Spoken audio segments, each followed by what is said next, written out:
Exodus chapter 5. Pharaoh will not let the people go.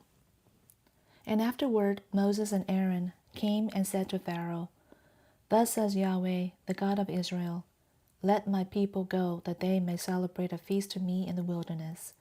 But Pharaoh said, Who is Yahweh that I should listen to his voice to let Israel go?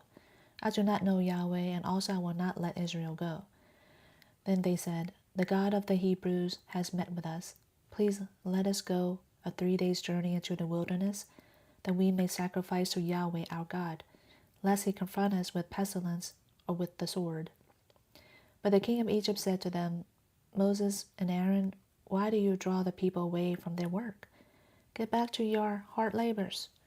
And Pharaoh said, Look, the people of the land are now many, and you would have them cease from their hard labors. So on that day Pharaoh commanded the taskmasters over the people and their foremen, saying, You are no longer to give the people straw to make brick as previously. Let them go and gather straw for themselves. But the quota of bricks which they were making previously, you shall set upon them. You are not to reduce any of it, because they are lazy.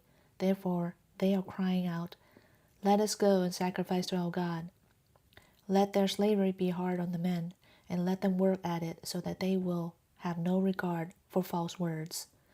So the taskmasters of the people and their foremen went out and spoke to the people, saying, Thus says Pharaoh, I am not going to give you any straw. You go and get straw for yourselves wherever you can find it. But no amount of your slave labor will be reduced. So the people scattered through all the land of Egypt to gather stubble for straw. And the taskmasters were pressing them, saying, Complete your work quota, the daily amount, just as when there was straw. Moreover, the foremen of the sons of Israel, whom Pharaoh's taskmasters had set over them, were beaten and were asked, Why have you not completed your required amount, either yesterday or today, in making brick as previously? Then the foremen of the sons of Israel came and cried out to Pharaoh, saying, Why do you deal this way with your slaves? There is no straw given to your slaves, yet they keep saying to us, Make bricks.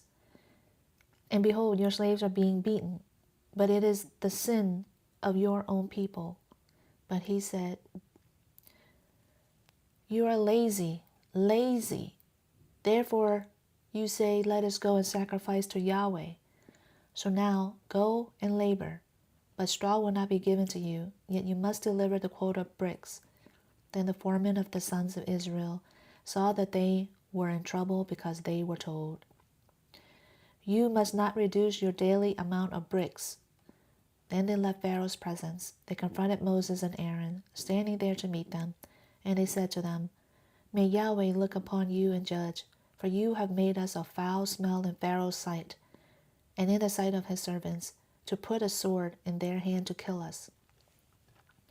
Then Moses returned to Yahweh and said, O Lord, why have you brought harm to this people? Why did you ever send me? Ever since I came to Pharaoh to speak in your name, he has done harm to this people, and you have not delivered your people at all.